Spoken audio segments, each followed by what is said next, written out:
Chapter 46. Connor.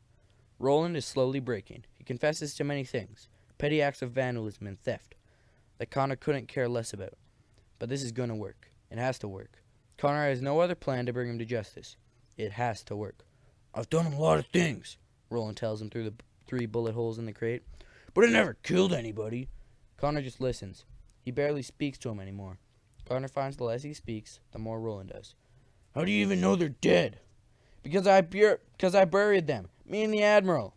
Then you did it," says Roland. "You did it, and you're trying to make me take the blame."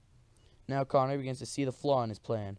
If he lets Roland out without a confession, then he's a dead man. But he can't keep him in there forever. His options are now narrower than the spaces between the crates. Then a voice calls from outside. "Is anyone there? Connor? Roland? Anybody?" It's Hayden. "Help!" screams Roland at the top of his lung.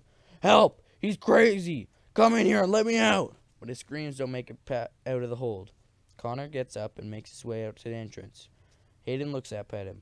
He's not his usual cool self, and there's a nasty bruise on his forehead, like he was hit by something. "Thank God! Connor, you gotta get back there! It's nuts! You gotta stop it! They'll listen to you!" "What are you talking about?" "The Admiral killed the Golans, and then everyone thought he killed you." "The Admiral didn't kill anyone." "Well, try telling them that." "Them who?" "Everybody. They're tearing the place apart." Connor sees the far-off smoke, and he takes a quick glance back into the hold, deciding that for a moment Roland can wait. He hops down on the ground and races off with Hayden. "Tell me everything, from the beginning." When Connor arrives at the scene, his mind keeps trying to reject what his eyes are telling him. He stares, part of him hoping his vision will go away. It's like the aftermath of some natural disaster. Broken bits of metal, glass, and wood are everywhere. Pages torn from books flutter past smashed electronics. Bonfires burn, and kids hurl in more wreckage to feed the flames. My God! There's a group of jeering kids near the helicopter, gathered like a rugby scrum, kicking something in the center.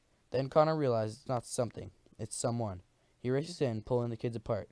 The kids who know Connor immediately back off, and the others follow suit. The man on the ground is battered and bloody. It's Cleaver. Connor kneels down and props up his head. "It's okay. You're going to be okay." But even if he says it, Connor knows it's not true. He's being beaten to a pulp. Clever grimaces, his mouth bloody. Then Connor realizes this isn't a grimace at all. It's a smile. "Chaos, man," Clever says weakly. "Chaos. It's beautiful. Beautiful." Connor doesn't know what to say to this. The man's delirious. He has to be. "It's okay. It's okay," Clever says. This is an okay way to die. Better than suffocating, right?" Connor can only stare at him. What did you say?" No one but Connor and the Admiral knew about the suffocations. Connor, the Admiral, and the one who did it. "You killed the Goldens. You and Roland." "Roland?" says Cleaver, in spite of his pain. He actually seems insulted. "Roland's not one of us. He doesn't even know." Clever catches the look on Connor's face and begins to laugh. Then the laugh becomes a rattle that resolves into a long, slow exhale. The grin never entirely leaves his face. His eyes stay open. There's nothing in them. Just like his victim, Amp. "Oh, crap. He's dead, isn't he?" says Hayden. "They killed him. Holy crap, they killed him." Connor leaves the dead pilot in the dust and storms toward the Admiral's plane. He passes the infirmary along the way. Everything's being torn out of there as well. "Risa! Where's Risa? There's still kids all over the Admiral's jet." The tires have been slashed. Wing flaps lean at the jagged angles like broken feathers. The entire jet lists to one side. "Stop it!" screams Connor. "Stop it now! What are you doing? What have you done?" He reaches up to the wing, grabs a kid's ankle, and pulls him onto the ground. But he can't do that to every single one of them. So he grabs a metal pole and smashes it against the wing over and over, the sound ringing out like a church bell until their attention turns his way. "Look at you!" he screams. "You've destroyed everything! How could you have done this? You should all be unwound. Every single one of you. You should all be unwound!" It stops everyone. The kids on the wings, the kids at their bonfires. The shocks of hearing such words from one of their own snaps back to sanity. The shock of hearing his own words and knowing that he meant them frightens Connor almost as much as the scene before him. The rolling staircase leading to the Admiral's jet has fallen on its side. "Over here," says Connor. "Help me with this." A dozen kids, their fury spent, come running obediently. Together they rate the stairs, and Connor climbs up to the hatch. He peers in the window. Connor can't see much. The Admiral's there on the floor, but he's not moving.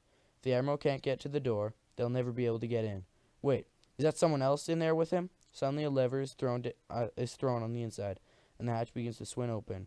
The heat hits him instantly, a blast furnace of heat, and the face at the door is so red and puffy it takes a moment for him to realize who it is. Risa? She coughs and almost collapses into his arms, but manages to keep herself up. "I'm okay," she says. "I'm okay, but the Admiral." Together they go in and kneel beside him. He's breathing, but it's shallow and strained.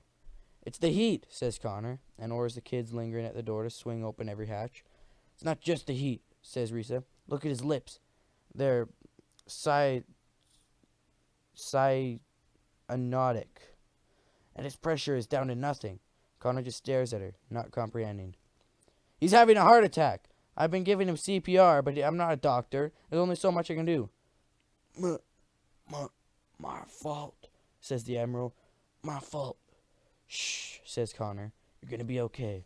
But Connor knows. Just as he knows when he said to Cleaver, the chances of that are slim. They carry the Admiral down the stairs, as they do, the kids waiting outside back away, making room for him. It's as if already a coffin they're carrying. They set him down on the shade of the wing. Then kids around them begin to murmur. "He killed the Goldens," someone says. "The old man deserves what he gets." Connor boils, but he's gotten much better at keeping his anger in check. "Cleaver did it," Connor says forcefully enough for everyone to hear. That starts a murmur through the crowd, until someone says, "Yeah? Well, what about Emby?" The Admiral's hands flutters up. My son." "Emby's his son?" says one kid, and it begins to spread through the crowd.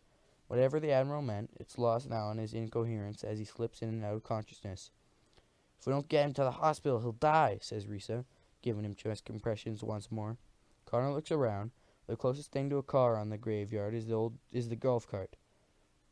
"There's the helicopter," says Hayden, "but considering the facts that the pilot's dead, I think we're screwed."